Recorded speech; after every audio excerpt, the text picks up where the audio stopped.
Fatal Fury City of the Wolves is on a lot of people's most anticipated game of the year, and after the second beta, it left players hungry for more. Hey, what is up? It's me, Curiousjoi, and this is my review of Fatal Fury City of the Wolves. Since I had a review copy, I didn't dive too deep into the online functionality as the game did not have players available.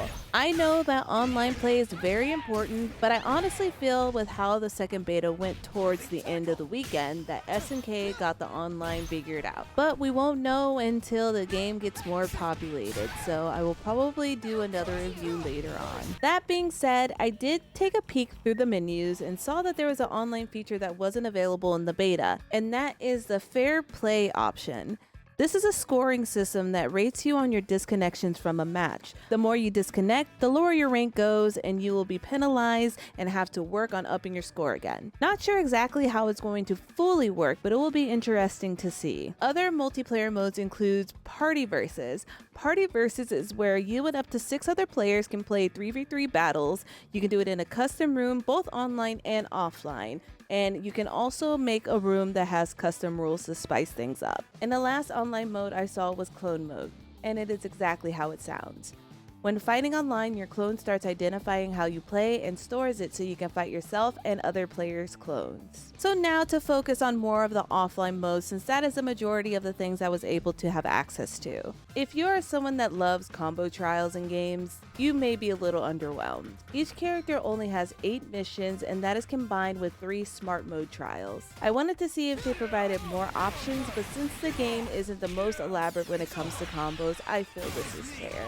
A feature that a lot of people were looking forward to was lane hopping.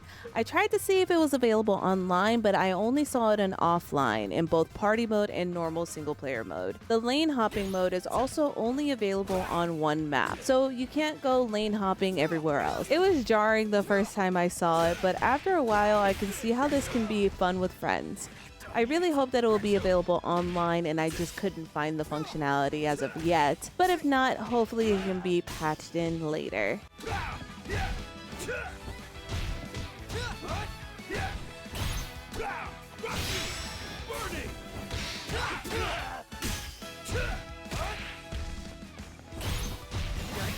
No escape! Rock you!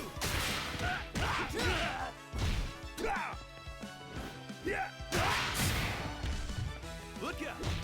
Rock you! Damn you! Rock you!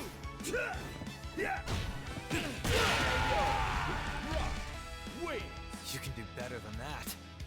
The one mode that I was really looking forward to was Episode of Southtown. Surprisingly, it wasn't what I thought it would be. I'm a huge JRPG and RPG fan, so when people use the term RPG, I expect something a little bit more elaborate. However, with Fatal Fury City of the Wolves, it is something that I believe should be beaten after arcade mode. And though it does take a few hours to complete for at least one character, I do believe it is a little bit on the weaker side. Once I was done with the story mode, it did unlock a story mode plus, which I have yet to dive into, so maybe it becomes a little bit more interesting. What I wish Episode Southtown would have offered was more character moments between the characters when you are roaming around the city. You can just randomly run into some of the characters, but it's just in a 4-round fight with no additional dialogue unless it is a part of the actual story. Oh, and by the way, none of Episode Southtown is voiced. However, that being said, there are things you are able to unlock during this mode that I think are really cool. There's so many voiceover moments with the characters to provide a little bit more context for all the lore divers in fighting games that are like me. Hey, you remember the day we first met? Down at the harbor? Sure do. That priest brought me to see you. Yeah. Took one look in your eyes and I knew you'd be under my wing. My eyes? Oh, and also Even the then. mini games, there is only one mini game. I was hoping there would be more than one, but it is just the bottle chopping. When I was attempting it, I was using my leverless and it has PlayStation buttons, so I don't remember what button was which.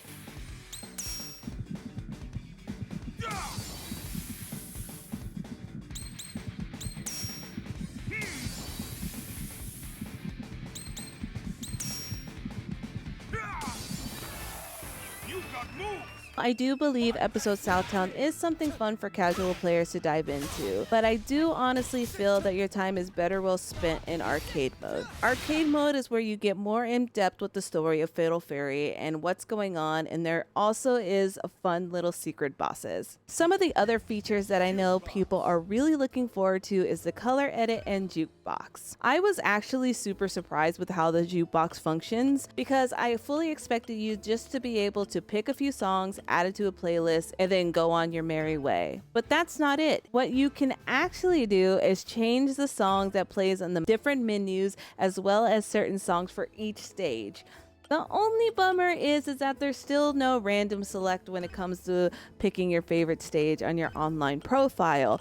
But it is still really cool to be able to have different music while you're looking at the same stage. And if you are a fan of the Fatal Fury series, there is a lot of tracks to choose from. For the color edit mode, I took a little time with this one, but I already knew that I wanted to have my rock to have an olive green jacket. But for the sake of this review, I gave him a pattern t-shirt because you can add patterns to different parts of the outfit, which is something that is going to be really unique to see how people customize their characters. So all in all, both the jukebox and color edit did not disappoint. I feel Fatal Fury City of the Wolves is a complete fighting game that meets expectations in terms of gameplay and character rosters, for the most part. There is definitely still room for improvement when it comes to Fatal Fury City of the Wolves, but it is something that hopefully can be addressed in upcoming updates. Like I mentioned before, I will probably be doing a follow-up review once we have time with the online portion of the game to make sure that it's really worth it in the end.